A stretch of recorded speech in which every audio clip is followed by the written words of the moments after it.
We have a lot of government homes that maybe weren't built with the best materials and for longevity. And we can see that they're really breaking down, and we have a shortage. We have a lot of families living together, overcrowding, some homelessness.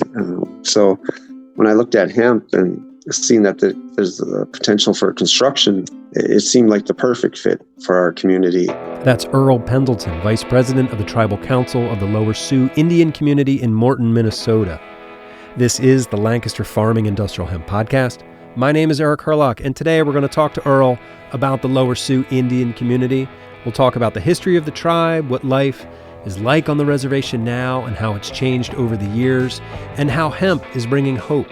The tribe is focusing on growing and processing hemp for building materials so they can construct new houses for their people. We're also going to talk to Daniel DeJarly, the project manager for hemp construction on the reservation. First, a few words from our sponsors, and then we'll get right into it.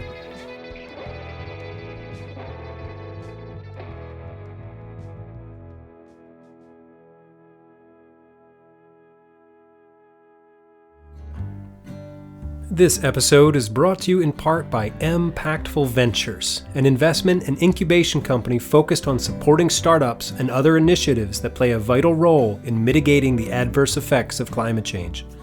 At Impactful Ventures, they strive to amplify enterprises that bring innovative, green opportunities to the forefront and empower those making a significant impact for a sustainable future. You can learn more at impactfulventures.org. All right, today's show is also brought to you by the folks at I&D Hemp in Fort Benton, Montana, and they are asking all of us to show our support for the 2023 Industrial Hemp Act. You know that as the hemp exemption. This was introduced into the Senate back in March by Senators Tester and Braun. It's a bipartisan bill that's going to reduce the burden on hemp farmers who are growing for fiber and grain, right? Because we need to bring this industry up to scale quickly, and we need to get the people, the farmers, the people with the land, the people with the knowledge, the equipment, the infrastructure. We need to get farmers growing industrial hemp. And the quickest way to do this is to create a sub-definition of industrial hemp that's going to remove some of those burdens from the process here. So the easiest way to show your support is to send a message directly to your senators. So you go to hempexemption.com, click on Contact Congress, and then this form comes up. All you have to do is enter your street address and your zip code. It'll tell you who your senators are, and then you click send, and it sends the letter directly to your senators. It's very easy. Senators will generally take action on something if they hear from enough of their constituents. It's something like, I don't know, like maybe if they get 60 letters about something, they'll start to look into it. So if we, as the industrial hemp community, can start pushing that out and get our senators on board with this, because that's what it's going to take. All right, so anyway, that's the message from I&D Hemp today. I will have a link directly to that contact page on the show page for this episode to make it easy for you. But otherwise, yeah, go to hempexemption.com, click on Contact Congress. All right, let's go talk to the folks in Minnesota.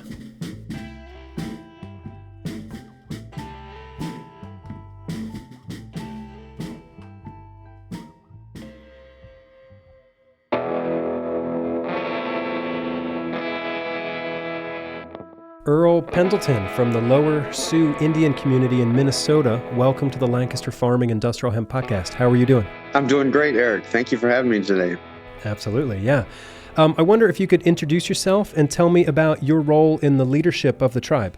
Okay, so Earl Pendleton. I am on the tribal council here at the Lower Sioux Indian Community. I serve currently as the vice president of the tribal council.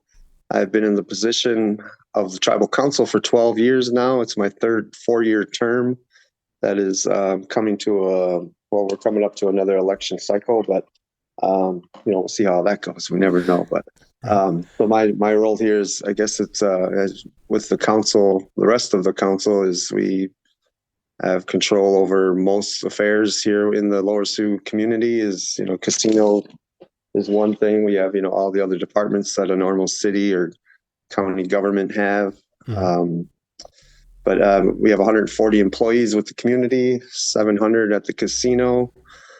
So there's a lot that goes on that deals with personnel, but we also have to deal with every issue from housing to environment to enrollment, and 100 different things during the day can pop up. But it's hard to stay on track with what we're doing with hemp, because we're so new into this that it's a slowly developing department. Okay. But that's kind of the nuts and bolts of what I do here. Okay. Can you describe life on the reservation and how it has changed over the course of your life? Over the course of my life, wow, yeah, that's a question that we could spend an hour on, really. I come from a unique experience. I grew up in an urban area, Minneapolis area, and growing up, I never really knew. And I know my dad was Native American, my mom's Norwegian, so I don't necessarily look the part. But growing up, I think people my age, I moved here when I was 10 years old, but before then, they were more curious of who I was, and they thought maybe from the TV and movies that I had this mystical powers and things. I could hear animals that were miles away, or things like that, just kind of silly stuff. But I never really had any issue with who I was until I moved here, and it seemed like it's a real stark contrast from the Minneapolis, where it's kind of a melting pot of all the different cultures and ethnicities. And but I learned very quick that I was from the reservation. I went the local towns. There's still a lot of tension out here, and you could feel it when I moved here. That the history we have with the state of Minnesota is an ugly one. There's a lot of history in this area for the relations between the U.S. government, the state government, and the Dakota people, which were the U.S. Dakota conflict of 1862, which is 160 years ago, is still kind of fresh out here. Yeah. And there's still a lot of tension between who we are and what we deserve, and maybe the history that isn't told, right? That there were a lot of broken treaties here, and the reason for that conflict was people seeing their families starve and seeing their food sources being eliminated around them, and the encroachment of settlers and things like that kind of forced the issue back then. But it led to some pretty historical acts by the state, where the largest U.S. Public hanging in U.S. history was our people, 50 miles down the road in Mankato, where 38 of our warriors were hung on day after Christmas. And the forced march of our people, 1,200 people, 100 miles to Fort Snelling, where they had to be put in prison, basically, and then shipped to Crow Creek in Nebraska, and kind of left on a barren, isolated area down there. And we were forced from the state of Minnesota, and there was a bounty put on every Dakota scalp for $50. So there's a lot of history here, a lot of tension that it doesn't seem to go away. Right. Obviously, I don't blame anybody here today, for that. But I think there's just a story that should be told. I think our kids need to hear our real history, Sure, and feel proud of who they are. Where I think I grew up being ashamed of who I was around here. I didn't want people to know I was from the Lower Sioux for a lot of years growing up. And you're young, you don't understand, why you feel this way, and then there's nobody really telling you the true story of what happened. Right.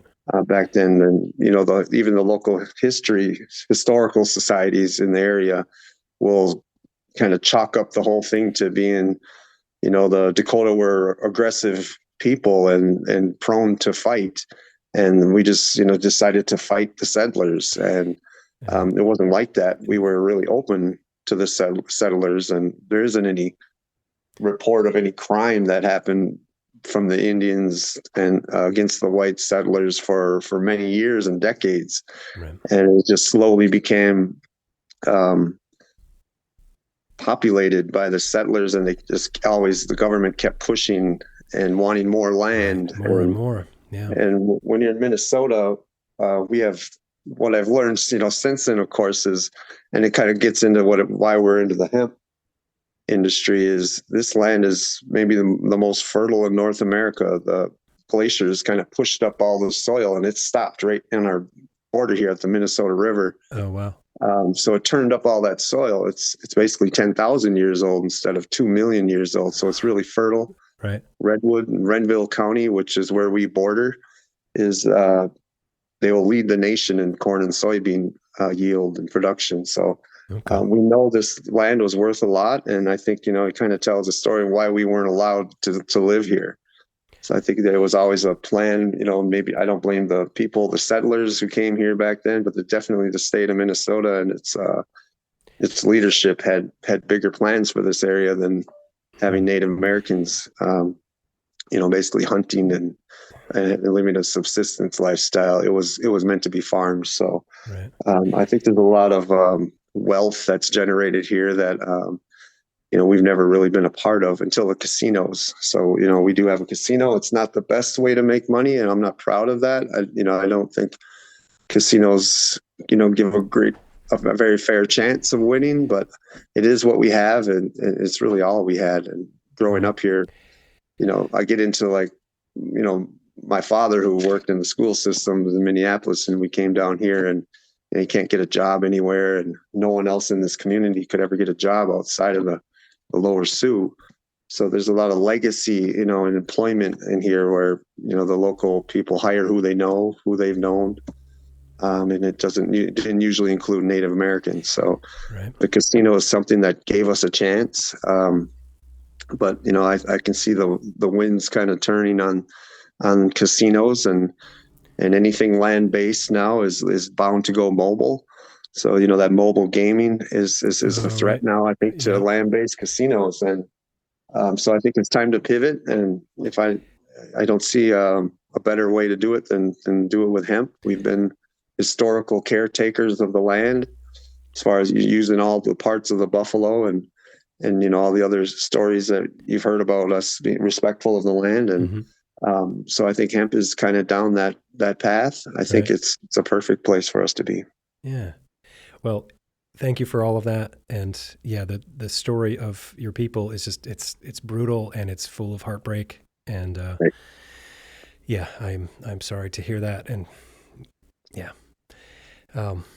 You in some of your answer, you anticipated some of my other questions. I wonder if you can describe the community and the landscape, and you did some of that in your answer, but tell me a little bit more about what the land looks like. Our land we're really a small community. We're maybe the smallest in the state of Minnesota. There's 11 tribes in Minnesota. The bigger tribes are the Ojibwe tribes up north in northern Minnesota. They're basically in the woods and the lakes. Okay. We're down here in the farmland, so we're just surrounded by corn and soybean.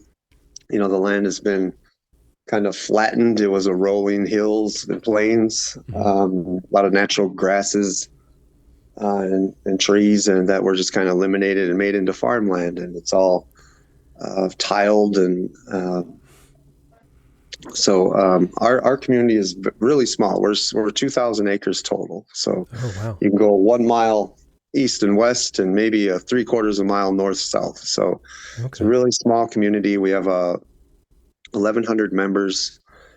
So and it started off, we were 10 miles on each side of the Minnesota River, and slowly got taken away over the years. So now this is kind of what we were left with, but it is home, and it's the only place I've known for the last 42 years now. Right. Did you get some land back from the state of Minnesota in the past couple of years? We did have some land returned that was part of the Historical Society's land. That was, it kind of housed some of the historical buildings from the time of 1862. There's a warehouse where they kept the food. There's some really terrible stories about how that food was kept in the warehouse and it was left to rot, and they wouldn't distribute it to the members here, and it led to the uprising, where gold that was supposed to be sent to the community from a treaty didn't arrive, and it was just seemed like nothing was being done that was said was going to be done. The agreements made were broken, but it did house that history, those historic buildings. Mm-hmm. It's 100 acres. It's not farmland, so it's a lot of it is hilly. We live right next to the Minnesota River, so we're on top of a hill. It's real sandy soil, not very conducive for farming, but we have since purchased land in the area, the amount of maybe 200 acres that is really good farming soil, so tillable land. Yeah. But there was 120 acres given back to us 2 years ago. Right. Well, that must have felt pretty good getting that land back, but it's just like the story of your people said, like so many broken promises with the U.S. government. Right. And it was more of a thing where they weren't keeping up with the historical site, and we were kind of basically managing the site in cooperation with the Minnesota Historical Society, and we seen that the building was getting run down, the history, the learning center that is there. And it needed a lot of upgrades, and I think they just wanted to hand it over to us to give us full control and full responsibility for it. It's like, here, it's your problem now, sort of like right. that. I think, I think it's a historical. It has a lot of significance to the state of Minnesota and its history. So I think we want to continue to keep it open to the public. Maybe change the narrative a little bit, but we're going to maintain it and keep it available for people to learn about what happened here. Yeah, people need to hear your stories. Exactly. You mentioned the casino, the Jackpot Casino. Can you talk some about that and how it's affected the community? Right. It has it's a double-edged sword for sure. Definitely, it generates a lot of revenue. It's something that a lot of times money kind of kills ambition. So our members are benefiting from the casino, and it's not the same as maybe others tribes where there's a lot of population to support it. We're really in a rural area, but we've had a really successful casino for the last 35 years. Oh wow! But on the other end, it does have its own social problems and costs that come about that are hard to quantify. There's a lot of addiction to gaming. Our own members a lot of times are contributing their money back into the casino. It's kind of recycled money. Oh, I see. Yeah. So it's hurt a lot of people in the area, but it also, I know there's a lot of people who have really used it the best way they can, and we have a lot of successful people in the community that definitely use the money for the right reasons. But we also have a lot of kids that we had a really low graduation rate, maybe throughout the history of the casino. In the last 10 years, we've implemented a graduation requirement that has seemed to really work. Oh, good. We kind of keep kids motivated and pushing them towards higher education. We're still kind of fighting that problem, but it's definitely getting better. Good. What does industrial hemp offer to the people of the Lower Sioux? Industrial hemp. So I guess this story starts maybe 10, 12 years ago when I've had an interest in hemp, I guess, just from the outside and looking at the 20,000 uses, which really kind of caught my attention back then. Yep. And it's obviously all those products that can replace plastic and cotton and those industries are great. What I've seen for years, though, is our housing problem. And, we have a lot of government homes that maybe weren't built with the best materials and for longevity. And we can see that they're really breaking down. even back then. And we have a shortage. We have a lot of families living together, overcrowding, some homelessness. So when I looked at hemp and seen that there's a potential for construction, it seemed like the perfect fit for our community. And I don't have to worry about selling hemp shirts or, hemp derived clothing or any other product. I can build houses in the community. That has its own benefit. And really, we're not selling anything. We're just building for our own community members, and we can give them a better place to live, a stronger, healthier, more economic, I guess, just cut their monthly costs from heating and cooling. Those are the things I think that'll benefit from hemp the most. Okay. But it also created this situation where if we wanted to build with hemp, we wanted to grow it and we wanted to process it first. So through the history of our community, and our Constitution was enacted in 1934, we've never farmed our own land. So from the hemp became a farming program that 3 years ago, or I should say 4 years ago, we started growing hemp. And it's the first time in the community's history that we ever actually did the farming. Normally we lease the land out to the local farmers. Okay.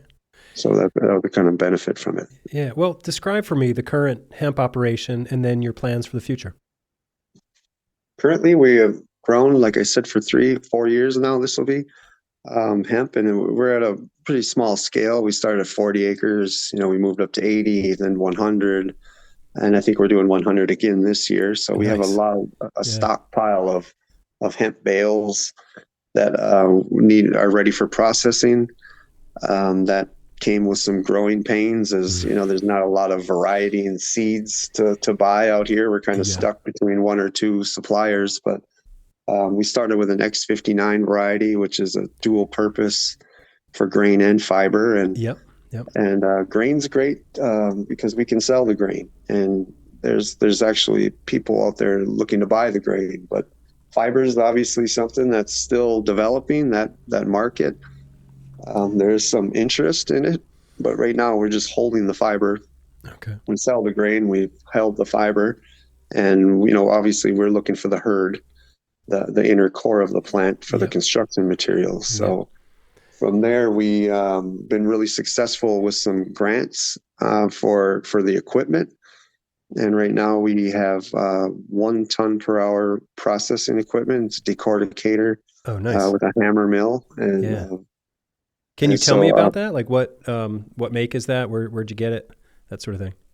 Andrew Bishop from, I believe, Montana. It's Ag Processing Solutions, Inc. Okay. And the equipment is actually made in Minnesota here, Thief River Falls, Forsberg.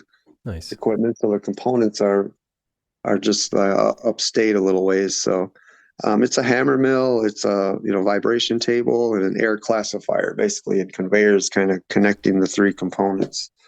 So cool. It's we had done work with a state agency called ORI. It's the Agricultural Utilization Research Institute. Okay. It's a state agency that kind of helps farmers, connect them with end markets for their products, and helps develop ag industry here in Minnesota.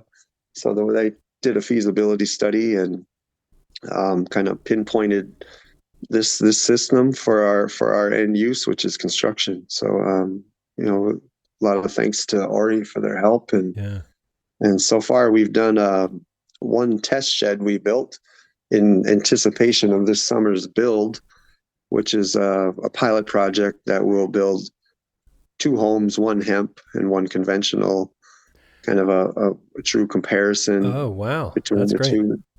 So it'll be the first of its kind, I believe, in Minnesota, but we're not in a race or anything like that to be the first. I think we could have built with hemp a few years back, but it was always the plan to really figure out what the true cost of these homes would be if we could grow our own hemp and process it ourselves and not have to kind of rely on any outside sourcing. Right. So, and then we can sell the other parts of the plant and hopefully bring those costs down even further. Yeah, that's so exciting. So it's kind of a vertically integrated approach we have here and we call it seed to wall. So So Nice. we go from the seed until we put it into our walls, and obviously, the carbon advantages that maybe for farming, the carbon credits that we hope are coming, Hmm. we bring that cost down even further. So I think there's a lot of opportunity to keep kind of getting closer to that conventional cost, Right, right. which I think people are always wondering, that's one of the first questions. Well, what does it cost? Does it cost more than conventional? And I know that's an issue, and it sure was 10 years ago, but I think now, with 10 years ago, I think we could see a climate change article or something like that in the news once every month or something. Now it's every day. Yeah. So I think the time where it was an option to go, conventional or natural materials, I think that argument is getting more and more slanted towards the natural side. Right, right. Yeah. Especially Um, with the unpredictability of the products that are in the current home, like vinyl siding and right. all Yeah. these Like you mentioned climate. cost of conventional, and it's like, sure, these things might be cheaper, but is there a long-term cost that's not talked about, right? Yeah, yeah, exactly. Are they going to be taxed? And um, like cigarettes, right? It's human health that's Yeah. at stake, Right. and they tax them accordingly. It doesn't cost $10 for a pack of cigarettes, but that's what it costs in Minnesota, Right. because it is has such an effect on health that, well, the planet health is our health too. So Hmm. at some point, I think governments are going to start pushing these products into a higher price range than Right. they are Right. currently. That's for sure. Have you noticed changes in your environment, like when it comes to climate change? Like over the course of your life, have you noticed things blooming sooner or maybe some of the weather patterns changing? Definitely, we've seen a lot of dry periods here in Minnesota that normally we kind of used to rely on these June rains that come in, and they just don't seem to come anymore. They're more, they might happen in May, where we Right. have to get planted a lot sooner. And there's a lot of just drought and high humidity and high temps that we normally didn't have. The snow, which we usually counted on every year, Hmm. most of the time doesn't show up till maybe January. And yeah, there's definitely climate change I think we can see over my lifetime here. But so we also have the issue of all the chemicals that are in the ground for the Right. conventional crops that flow right into the Minnesota Mm. River because of the tiling that I kind of mentioned earlier. They Yep. tile all these fields so they don't flood, and there's no real natural tilling that's going on. It's a really destructive form of farming that there's a point where the Minnesota River converges with the Mississippi River, and the contrast of the color and the sediment that's in the Minnesota River is just, it's really amazing how easily you can see that. Right. And there's even a dead zone apparently down in Mm. the Gulf of Mexico that's kind of attributed to what happens here in the Minnesota River, where Right. nothing grows down there where it spills into the Gulf of Mexico. It did not take us long to screw this world up, did it? Right. It just seems like progress came with a lot of harm to the planet, and Yeah. it's it's Progress. Yeah. it's hard to turn back put the monster back in its cage now. Yeah, for So sure. it's kind of a gloomy outlook, but we got to. I think the hemp industry is part of the solution, and we're all on board here with hemp, and it's something that I haven't seen in the last I guess 12 years and the different iterations of the councils that I've been Right. a part of. This one is really on board with it, all five.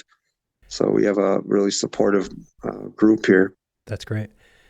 Um, Actually, you're really good at anticipating my questions. But my next question was like, can you talk about some of the bright spots, around hemp? And then my next question was, was bringing hemp to the Lower Sioux community a hard sell for like the tribal elders? So maybe can you talk? Maybe those two questions are related. Yeah, I think they are related. It had been a hard sell, I think, especially when we didn't have a farming program. We didn't have anywhere to process it. That is still the issue, I think, with hemp building for sure. And if anything fiber related is farmers won't grow it unless there's somewhere to sell it. So Right. they don't even plant Yeah. until they have a contract. And it's hard to even tell them what to plant yet. We're still trying to figure it out ourselves. What's the best methods? What's the best seed variety? Um, there's a lot of equipment that we needed to obtain just to get into farming. It's so expensive. Obviously I didn't know anything about this beforehand, but you need a combine, you need a seed drill, you need a baler. The list goes on, and the tractor is 150,000, or there's just a lot of input here that just into the farming side that it's a hard sell to put that type of an investment into something that you really don't even know what it's going to be. But I think we've kind of we spread the word that we're gonna provide housing for our people, and if it can be at cost comparable to conventional, the benefits of these houses being mold, fire, pest resistant. I'm sure this is an educated audience you have here, so I don't have to go over exactly what hempcrete is, or Right. what the advantages of that is. So, but to sell it to the people, it took some time. Yeah. But I think we kept pushing the word out, and having meetings about it, and kind of presented to the community the different advantages. And now they're like, well, where are they? When are you going to build these? And Right. it's been Let's a get it long going. process to get here. Yeah. But we didn't want to do it unless it was with our own hemp. Sure. Yeah. A couple of years ago, I took a trip around the country, talking to people in the hemp space, processors, farmers, et cetera.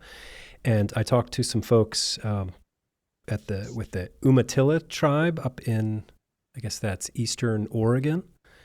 And Okay. they were doing some test plots for fiber hemp, off the reservation, because the tribal elders wanted nothing to do with the cannabis plant because of the association with marijuana. And Yep. so I was curious, was that an issue for some of your folks? Yeah, it's still an issue because now Minnesota is really on the verge of going recreational. Yeah. And at the time, if marijuana is associated with every other hard drug out there, and obviously, I don't think it shouldn't be, but yeah, I really had to kind of sell them that this is not cannabis. This is not something, that can contribute to any kind of the drug problems that Right. I think everybody has. But, we definitely had an issue with prescription pills, and then when they move, they move to heroin from those pills, and meth, and those issues, we've had our share of those. So at the height of that, which was probably about 10, 12 years ago, when I started this, there was not a lot of acceptance of anything related to cannabis, and even though it's industrial hemp, that word hemp is always associated with the wild cousin cannabis. And Right. and I'm not even against that that initiative, but it's a niche market, I think, where Mm-hmm. some people do use it recreationally, some you will use it for medical reasons, but It offers a lot of benefits to a lot of it people. does. And I think they're becoming more known as the years go by. But I know everybody needs housing, and I know it's our number one need in the community. We've had surveys done and focus groups where we want to get community input on what they want and what their needs are. And housing's number one by far. It's jobs outside of the casino. A lot of people, it's customer service. It can burn you out, right? I mean, there's a lot of jobs at the casino, but as far as construction jobs, we have a lot of people in construction in the community, but we've never harnessed that for ourselves. They've always worked for the local contractors. And we've had a great grant program here where we get a lot of housing built through grants, but, we get the grant money, and then we bid it out to the local contractors, and they kind of benefit from that. But we're in the process of creating our own construction entity now, and so we'll be able to bid on these projects and bid in a way that the local contractors can't compete with as far as natural building materials. So right. I think we're kind of setting ourselves up to keep that within the community and keep kind of recycling that money. Yes, I love that. That sounds great. How do you plan to educate the builders? Because I know you can't just like start building a hemp house. You kind of need to know what you're doing. So what do you do for education? Right. So we didn't want to set the entire industry back. So and because I've been to a lot of conferences. Well, out in Idaho, I was at the U.S. Hemp Builders Association conference out in Ketchum. Yep. With hemp 2019. Yeah. Yeah. And wow, what a great conference. I was just blown away by a lot of the presentations there. But from that, I learned, one bad project can set back the next 100. So, we always have to be kind of diligent in how we do these. And there's no real recipe back then. Is it how much lime, how much hemp, what type of herd, how clean does it have to be? Can it have fiber in there? And right. Dust, and what's the best way to do it? So we brought in who I think is one of the foremost builders in the United States right now, and they're really only 6 years into building, but Hempstone out of Massachusetts. Oh, right. Yep. Jennifer Morton and Tom Rossmauer. So we had Jennifer Morton come out last September, and she's been kind of consulting with us for the past 2-3 years now. So she came out and did a training for 4 days, and we brought and we've had a Chankuya program. It's called, it's a construction trades program where we partnered with a local technical college here, Midwest Technical, and they brought out a master carpenter and ran a 32-week program with 12 of our community members to kind of give them the basics of construction, framing, and that sort of thing. And then afterwards, we invited them and other people who are already in construction in the community to come to this training with Jennifer and to kind of get a hands-on experience with hemp. And we built a little shed. So that was our kind of a practice towards what we're going to do here this summer. Proof of concept, Right. So and we're going to bring Jennifer back for the build, the first one, just to make sure, we didn't want to build something that people are going to live in and, have these doubts about whether we did it right. Right. So we're going to make sure and bring Jennifer out and kind of lead that project. So I think we're not just kind of throwing in, but, as Jennifer said, and we worked with Sergei Kovalenkov. Yep. From the Ukraine. For a while with Hempire. Yep. And, he says a child can learn it in a day. And we found out by noon that first day, this is the type of construction that, I think it's I don't want to say easy, but it's just labor intensive. Right. And as long as you got the right technique, and I think it is something, communities can definitely build without a lot of experience in it. As long as you have someone who's just kind of leading the project, I think, a lot of people can get involved real easily. And I think hempcrete is kind of an easy way into the hemp industry without having a lot of expertise. Right. I know there was a big CBD push a few years ago where a lot of the tribes were getting into that. And, I didn't never see us as having a lot of scientists in our community or anything like, master growers that we could rely on. And it's kind of a skill and an art to grow anything well. And so I think hempcrete was always just like this easy way to get into hemp.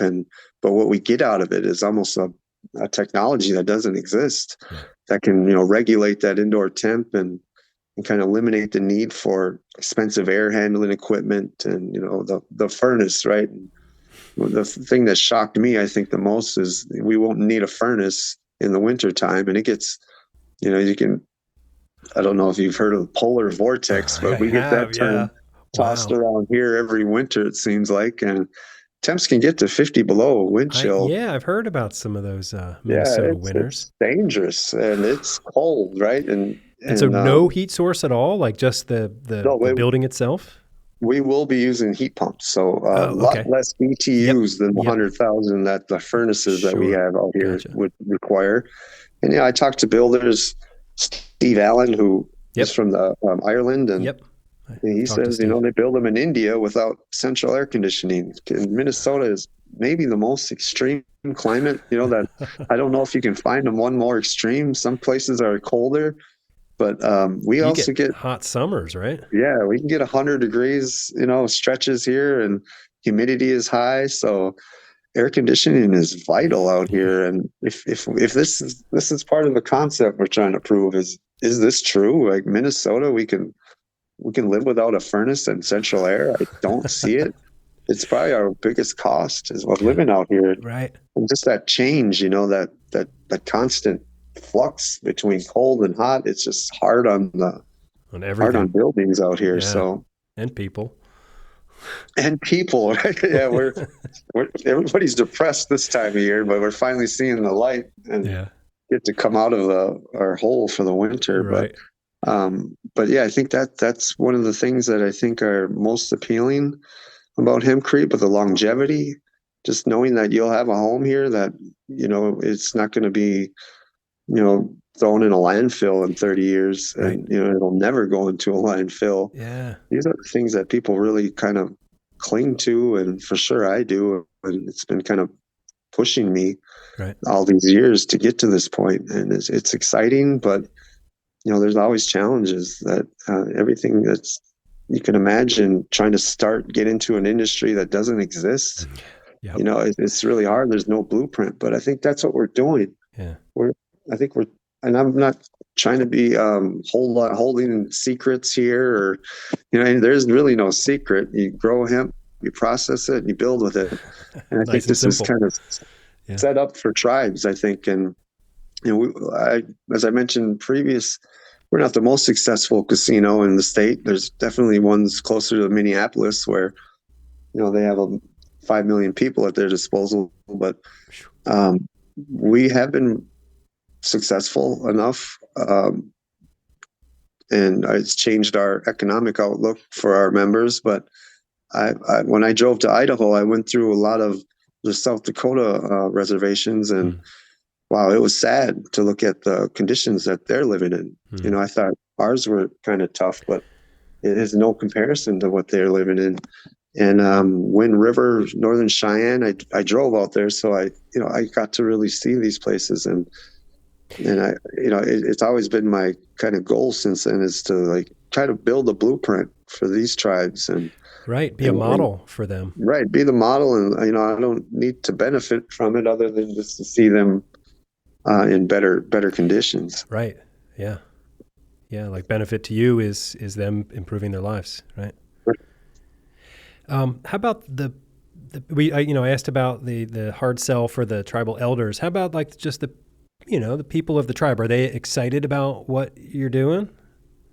Yeah, I think it's one of those things where we need to build it, and they can really get a feel for it. I think even the little shed we built, where people got to see it and understand, it's not going to be an eyesore, and you can make it look like stucco on the outside and drywall on the inside.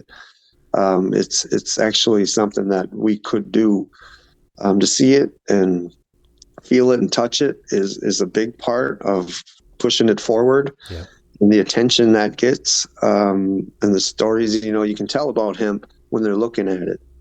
But I think they're definitely on board with what it can be, just from the last few years of presenting on it and talking about it. But I think this build this year will really kind of push it over the edge and get the momentum it needs to sustain it. That's so cool. So I think people are on board. Yeah. So you're doing these side-by-side comparisons this summer, and then have you started planning, more houses after that, or you're just going to wait and see what happens from this sort of feasibility study? Right. No, we're going to continue to plan. I think we're going to do the cast in place method this summer, where we're going to pour the walls into forms. Yep. But I don't think that's the way to go forward in the future. I think we're always going to.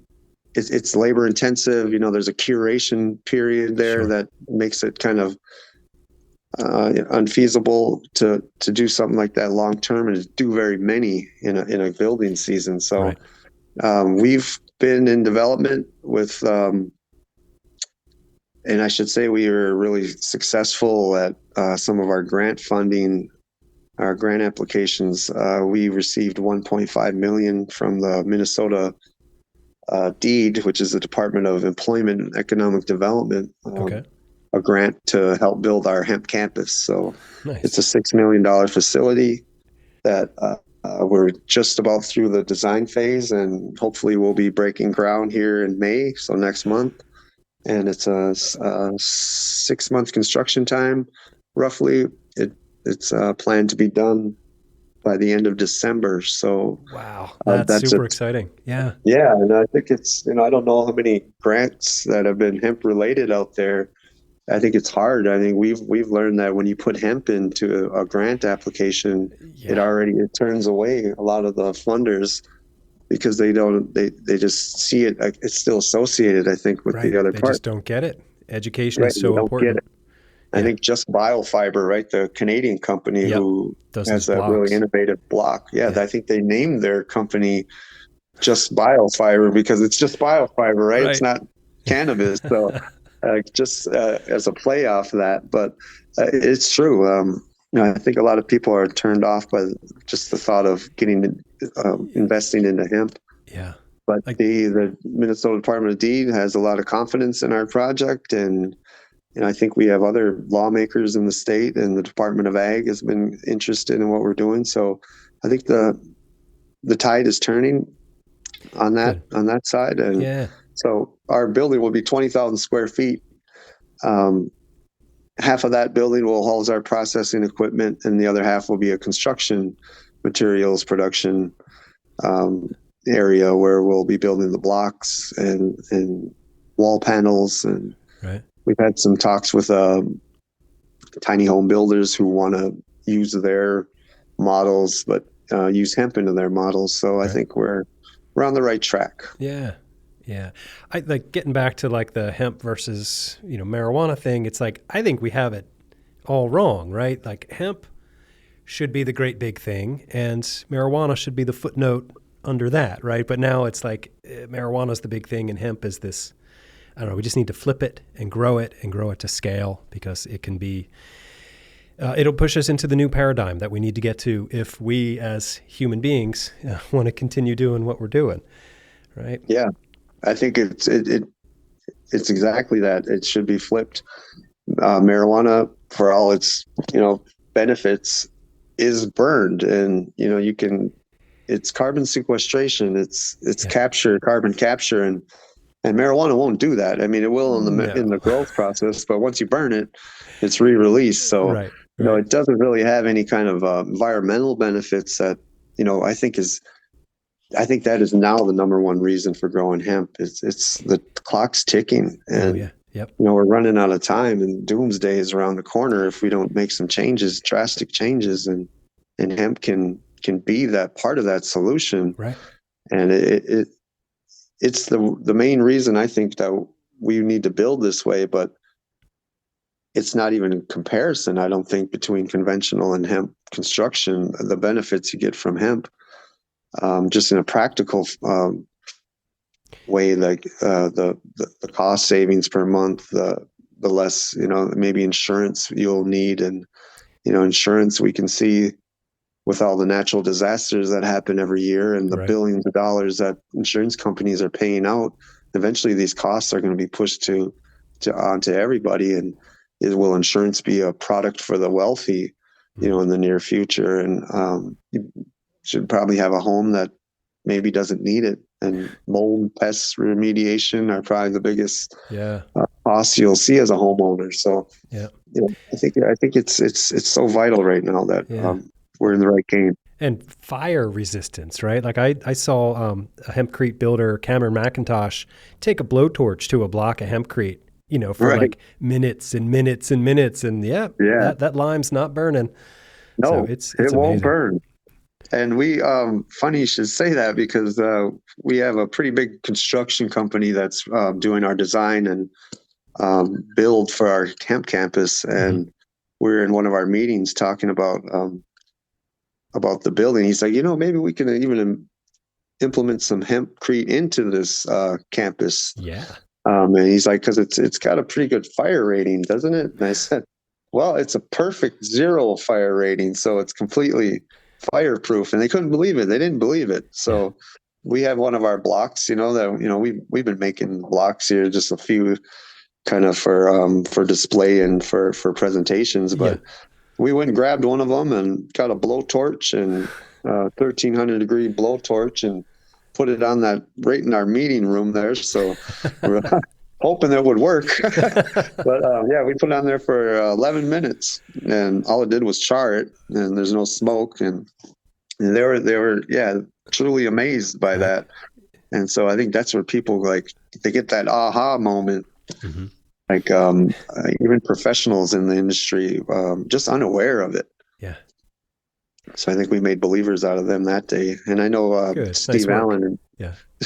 Steve Allen during one of his presentations said there's a lot of boring videos on the internet if you want to go watch them. 7 hours with a blowtorch, but he's like, it is true. So we've had Alex Sparrow. He was helped part of our our design team, that our architects that did the drawings for our 2 pilot homes. So a lot of consultants we've tried to utilize to get this right, and hopefully we're doing it the right way, and it's a successful project. I think we're doing the due diligence and getting the right people involved to make sure of that. Yeah, it sounds like it. It sounds like you're on the right track. Hopefully. You mentioned before about the Dakota people. So am I correct in thinking that the Lower Sioux, it's part of the larger Dakota tribe? Right. So there's Lower Sioux is the name that was given to us. So Sioux is probably more of a derogatory term to a lot of people, but we're actually Dakota. So Midwakanton Dakota is who we are.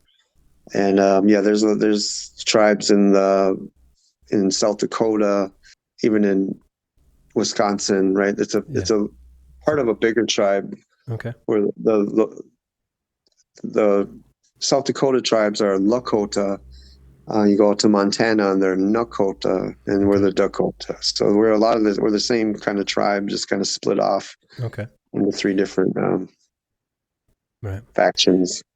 Well, I wonder if you could sort of talk about the values of the Dakota people and what lessons the hemp industry could learn from your people.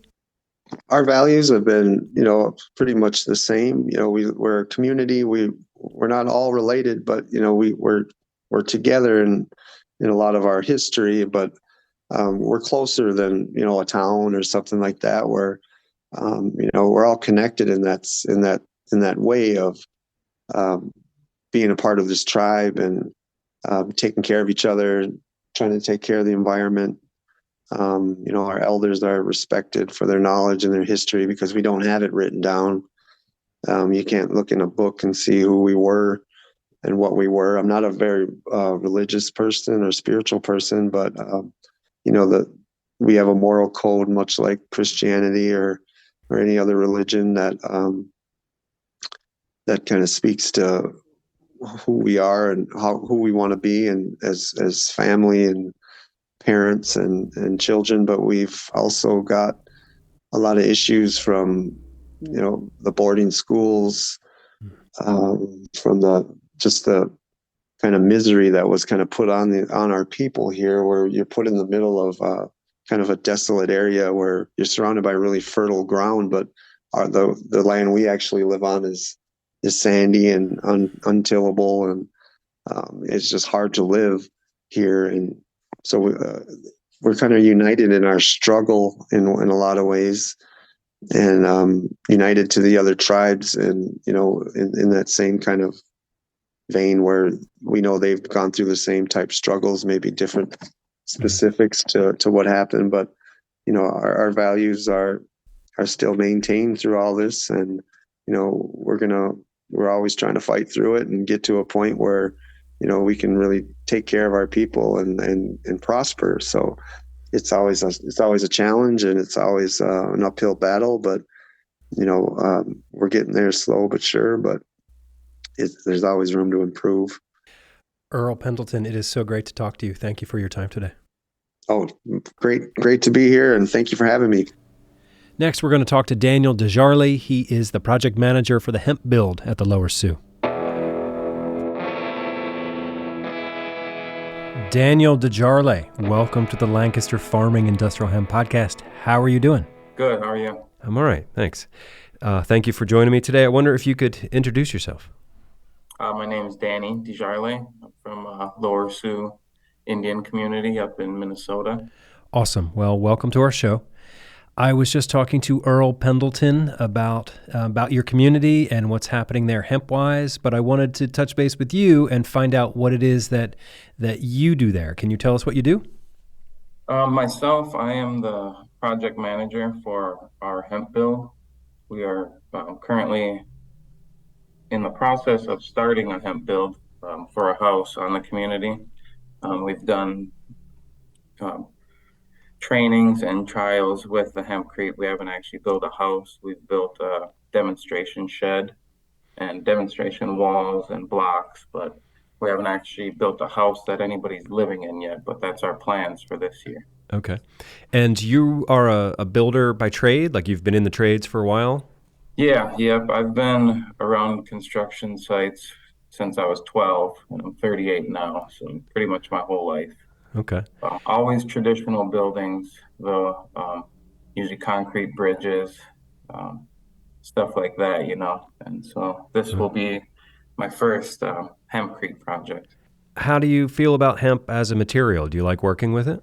Yeah. I don't want to use any traditional buildings anymore, after discovering the hemp and the hempcrete and all of its benefits have just been very eye-opening for me as a builder. Okay. How did you get involved in hemp in the first place? Well, I've always been a builder, and I was taking a carpentry course, and Earl actually came into our carpentry school at the college and spoke about hempcrete, and that's what got me interested. I mean, I'd always heard about hemp. I never knew you could actually build with it, and Earl's always kind of been speaking about hemp around the res for, like 12, 13 years. I've heard him preach the gospel of hemp, but I never actually got my hands dirty with it. Okay. So what did you think when he was first like, yeah, we can build houses out of hemp? We're like, I had no idea. I didn't know what, like what do you use out of the hemp plant, And so, I mean, once we had the training and they showed us how to use the hempcrete, I mean, it's actually pretty simple, It sounds scary and everything at the beginning because it's all a bunch of nuances, there's no blueprint really for us here in America. So right, you guys are building the blueprint. Yeah, kind of. Yeah. So I understand that you worked with Hempstone, a company from Massachusetts. Yeah, so Earl had hired Jennifer and Tom as our consultants, and Jennifer came out. They're both from Hempstone. Jennifer came out to Minnesota and did a training last September with us, and so there was a few people that showed up to the training, and I mean, everyone there kind of just fell in love with it, And so I mean, it piqued everyone's interest, and now since the training, it's kind of been, it's been all downhill. Everyone's just been falling in on it, Okay. So is there like buzz in the community? Like everyone's psyched up for this? Yeah, not just in the community, but like in the surrounding communities also, there's been a lot of interest now, like the newspaper had published something about it. And so, there's been a lot of people asking about it now. Okay. So. And so you sort of, I guess you made like a shed last year, like as your test build? Yeah, so we were going to build a house and we kind of got scared, what if it doesn't work? We never built anything with it, And so when we did the training, we had Jennifer start this shed with us. And once we got started building the shed, we were like, man, we should have built the house, And so, but it's cool having the shed because it did pique the interest, It's kind of almost like the if you build it, they will come, And so now with having a shed that you can actually touch or a wall you can actually touch and see, it's got the interest a lot higher than before we built the shed. So okay. And then Earl told me that you're sort of building two houses this summer, one out of hemp and then one out of traditional construction materials, just to sort of do a comparison. Yeah, yeah. So they'll be the exact same specs, and then we'll put some sensors in the walls for the drying, and we'll do some air quality testing and some thermal testings, and yeah, basically every testing we can do for the I Right. guess I don't know what you want to call it, but just the whole envelope of the house, you Right. know. Yeah. I mean, because I think that's really important because I don't know if anyone has done a side by side comparison, and then it's like to collect that data, and then yeah, that sounds fantastic. Yeah, yeah, I know Matt Marino with Homeland Hempcrete. I know they built two houses side by side, Oh, okay. kind of the same way. They were tiny houses. Ours will be kind of a more standard sized family house.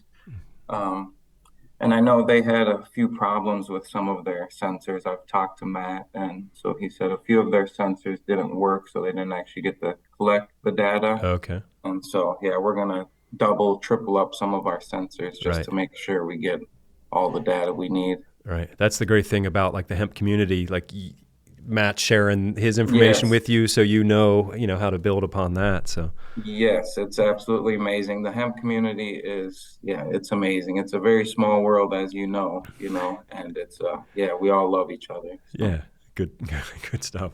Um, so are you going to build this newer house using the cast in place, or are you going to do some kind of like spray apply So method? yes, we're doing cast in place. That's the training that Jennifer did with us was just the cast in place. We have worked with some blocks. We haven't done any panels yet, but yeah, for this first house, we're gonna do just cast in place. Okay. And then are you supplying your own herds for this, or are you bringing that in from other suppliers? Yes, so we for the training we grew our own hemp and processed our own hemp, then used our own hemp for the build. And so that's our plans for this first house. We might not have enough herd to do both houses, and so we might have to outsource Okay. some of the herd. We have been looking around. We've actually um, gotten some samples from people around the country. So Okay. Good. So who's going to live in this first house? that's a good question. So we don't know yet. It's going to be owned by our housing department, and Okay. they'll have to. It'll be rented out, I suppose, and I think with the second house, they want to make it almost like an emergency housing for someone like that might have lost their house or Okay. needs a house for a few months. Right. And I Okay. think they want to do that one like almost like a duplex where it's split right down the middle. And Right. so two different families could live there if needed. Good. Do you have like a vision of what your community is going to look like in, I don't know, let's say 5, 10 years, as you go down this hempcrete path? Yeah, I do actually. So my plan is we have 165 houses on our reservation right now. 160 of them probably need retrofitting or to be fixed up in some way. They weren't the best houses when they were put up and stuff. They were kind of cheaply made, and so what I want to do is I want to just start retrofitting all of the old houses. I still want to build new houses too, but not everyone can afford a brand new house. And Right. so I want to just go and start retrofitting every house that needs it. And that's what I want to do within the next few years. The new builds would be awesome too, but it's just I think that's a little further down the road. Right. Right. Yeah, that's great. I mean, I look around, all over America. There's these towns that, yeah, they're great houses, but they're getting run down. They're not energy efficient, and I Yes. mean, you think about the super injection of into the economy if we can just start retrofitting houses all over the Yeah, country, right? and I talked to people in Europe. I talked to a guy in France, and he says 50% of the hempcrete jobs in Europe are all retrofits, and so it's not all new builds, Right. And so you got to start doing these retrofits here in America also. Yep. Yeah, I mean, everything doesn't have to be new build, right? Like we No, have not these, everyone can afford it. So yeah, we have all of these existing structures. Like, yeah, yeah, yeah. So, in your opinion, what does hemp offer your tribe and community? I mean it offers everything. So our people used to follow the buffalo, and we used every part of the buffalo, right? That was what we did. We followed buffalo herds. And so I look at hemp as like the green buffalo. And so we can use every part of the plant, and so we're only barely just scraping the surface right now with growing and building houses out of it. I mean, there's so many more things that can be done with a hemp plant, and so the sky's the limit, and so we can, I mean, it offers everything, so Yeah. uh, Hope. yeah, hope. Yeah, everything. Housing, clothes, medicine, everything, food. So everything we need to live.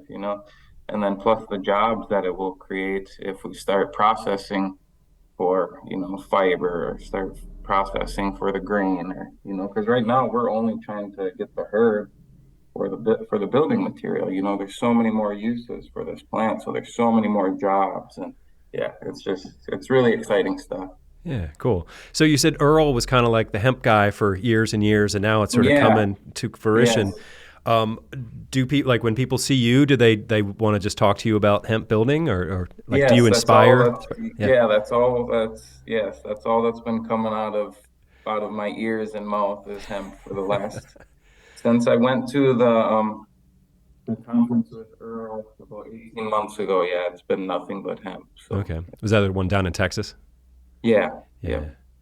Cool. Well, is there anything else you want to share with our listeners about what you're doing up there? I mean, to me, I'm super inspired by what you're doing, and I am looking forward to sort of like watching your success.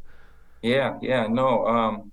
I guess there's not too much I want to share, just that if there's anyone out there that wants to get started in hemp and hemp building, especially, reach out or um, yeah, or just get started, go look on YouTube. There's nothing that we're doing that you can't YouTube and find out how to do it yourself.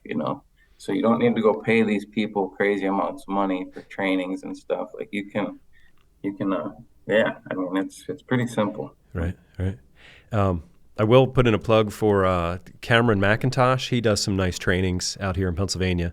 Yes, so I've actually been talking to Cameron and his wife Melissa Yeah. about getting an ear easy up here on our reservation so I can Yep. start retrofitting all of the existing houses right now. So we actually had a house fire the last day of the NOCO Expo. There was a house fire here on the community, and the lady didn't make it out of the house. And so Oh, I'm ever sorry to since hear that. that, I'm like, I feel like an urgency to get going on these retrofits. So Yeah, because the fireproofness of hempcrete is yes. yeah, amazing. Yeah, so at the one in Texas, I actually met Cameron McIntosh. That was when I very first got into hemp, and Okay. so yeah, I've been following him ever since. So, Good. Yeah, he's a good guy. yeah. So cool. Well, it's early Monday morning. What's the rest of your day looking like? We put up a 85 by 30 foot hoop barn to store our hemp bales in. So that's what we were doing last week, and it started raining on us, so now we just got to finish up today. All right. So yeah, I get thrown into all kinds of stuff. I've never put up a hoop barn today, but or ever. So, Well, you can't say that anymore, right? yeah, right. So, Cool. All right. Well, Danny, it's great to talk to you. Thank you so much for your time. you too. Thanks a lot. All right, there you go. That was our trip to the Lower Sioux Indian Community in Morton, Minnesota. You can learn more about the tribe and what they're doing at lowersioux.com. I'll have a link for that on the show page for this episode. My name is Eric Herlock. I'm the digital editor at Lancaster Farming Newspaper, the greatest agricultural newspaper in the world. You can always get in touch with me through email. You can send it to podcast@lancasterfarming.com. I always love to get emails from listeners with questions, with comments, concerns, any of that stuff. So yeah, feel free to reach out. I'm always here for you. All right, so that does it for me. Until next time, I'll see you in the newspaper.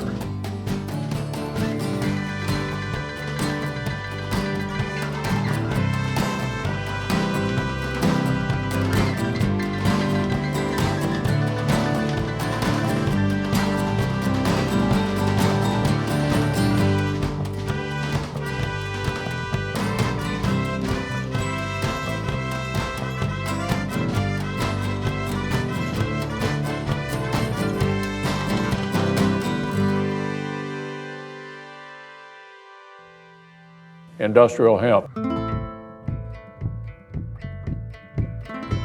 Season 3, Episode 14 of the Lancaster Farming Industrial Hemp Podcast is copyright 2023 by Lancaster Farming Newspaper, part of the Steinman Communications family. Today's show was written and recorded, edited, and produced by yours truly, Eric Harlock, and any music you've heard throughout the show is courtesy of Tin Bird Shadow.